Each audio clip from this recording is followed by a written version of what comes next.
I'm Senator Bob Huff. Thank you for joining me for my Capitol comment for the week of May 9th, 2011. We can all think back to that teacher, that special teacher that made a difference in our lives as we were growing up. Well, this week we saw a different perspective on teachers and education as the CTA union, the most powerful union in the state, actually the most powerful special interest in the state, flexed their muscle. They flex their muscle all the year long by their campaign contributions, but this week they stormed the Capitol, holding protests on the steps, by getting arrested, by marching through the aisles, certainly not something that inspires confidence in our teaching profession. But they were underscoring what they called their state of emergency, asking for a direct tax increase. Now, you recall the governor said he wanted to put taxes on the ballot for the people to decide. They're now saying, don't do that. We want just direct tax increases. Well, of course they do, because the people don't want to increase taxes, and they know that. Now, they also flexed their muscle this week by coming in and filling almost every chair in our Senate chambers, probably 250 to 300. And they were particularly prominent when I was holding a hearing on my bill, SB 355, which would end the last in, first out policy that California uses to determine which teacher stays and which one goes when we have to make cutbacks. Even without a budget problem that we have this year, over 50% of our schools are in declining enrollment, and tough decisions have to be made. Right now, we just take those that have been there the longest, not the Harvard graduated, not the teacher of the year. We do it just on seniority, not on who's the most qualified.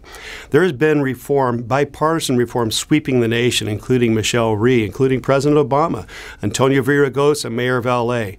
In my committee, testifying for me was former Senator Richard Polanco. But 5 Democrats refused to vote, 2 voted against it, and 3 Republicans supported the reform.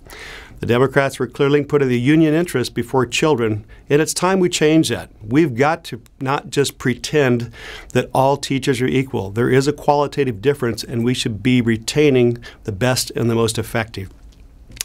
Now also, you may recall that through this budget process, I have led a fight to protect redevelopment. All but 2 of my cities have redevelopment agencies, and early in the year, they sent out letters to me proclaiming that I had to stop this practice because it was going to bankrupt them. And many of you are in those cities, and you know how important redevelopment is to the local economic development climate.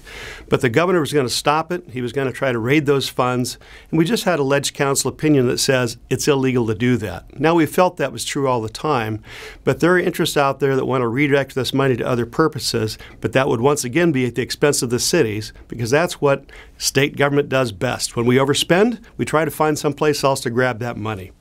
Now, to that end, Monday, when we get the governor's May revision of the budget, we believe that it's going to show $2.5 billion cash on hand at the end of this fiscal year, which is winding up June 30th, and there should be about another $2.5 to maybe even $4 billion extra when we look at what the revenues are projected out for the next fiscal year.